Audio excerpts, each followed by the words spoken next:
And you're still talking.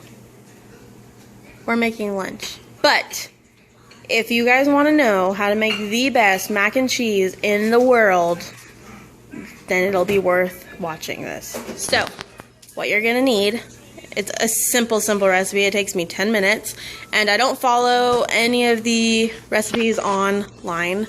I made my own. So, everybody that eats this macaroni and cheese say it's the best in the world, including a friend of mine that worked at a restaurant, and she said mine's better. What is your opinion on it? I love it. I mean, eat it all. Okay.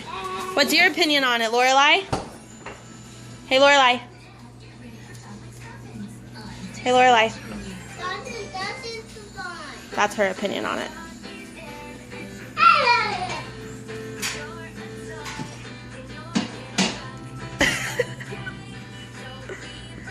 They don't watch TV that much, just while we're cooking lunch. Okay, so what you're gonna need is a 1/4 cup of all-purpose flour, 2 cups of cheddar. I use Tillamook sharp cheddar, and that's what the recipe says. Just two cups of cheddar cheese, and then 2 cups of milk.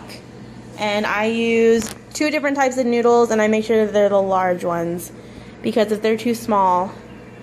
What did you say about small noodles? No, big noodles are better. You're so awkward. No, it's because the cheese is like too much, like the ratio's off. Yeah. Like it soaks into the big noodles better. And then what I've added is breadcrumbs. I use the garlic and herb ones, and I add like a cup of mozzarella on top of the cheddar because it makes it more gooey and delicious. Okay, so the first step is I like to let the water boil and then add the noodles. And then once the noodles are in, I start my sauce. And you get a 1/4 of butter and you let it melt. And on the sticks, no, every single one I've gotten, hold on, it'll tell you the measurements. So it's really easy. I just let this melt, completely let it melt. Once the butter is completely melted on high heat, I turn the heat down to around 2, and then I throw in the flour, and the key is to really fast stir it in completely with the butter. Really fast. Don't let any of it stick to the pot. Completely stir it in with the butter on low heat. Here, it's recording. Alright, so that's done. And then you slowly add 2 cups of milk until it gets, and then I put the heat up a little bit, and then I completely stir the milk in little circles to get the flour nice and evenly rubbed in there. And I usually stir the milk until it starts bubbling a little bit. And it's important to make sure that the flour does not stick to the bottom of the pan at all, because you don't want any burned taste. You push that. Thomas accidentally stopped my video, so this is part 2. So the milk is nice and even. You can see that it's a little bit thick. So you add the cheese.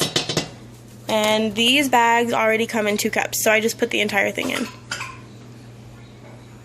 Thomas accidentally turned it off. So I waited until the milk was bubbling a little bit, and then I added 2 cups of cheese, which, by the way, these bags that I get, they're already measured. So I just pour the whole thing in there, and I pour just a little bit, a 1/2 cup or so of mozzarella, and this is what the end product looks like.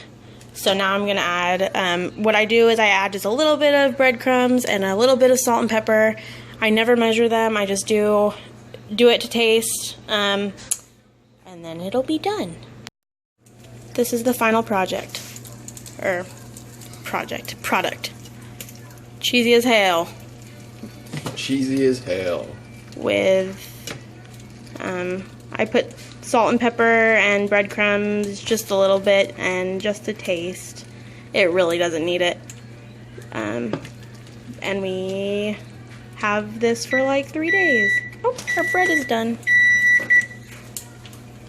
I will put the ingredients in the description and instructions. Bye!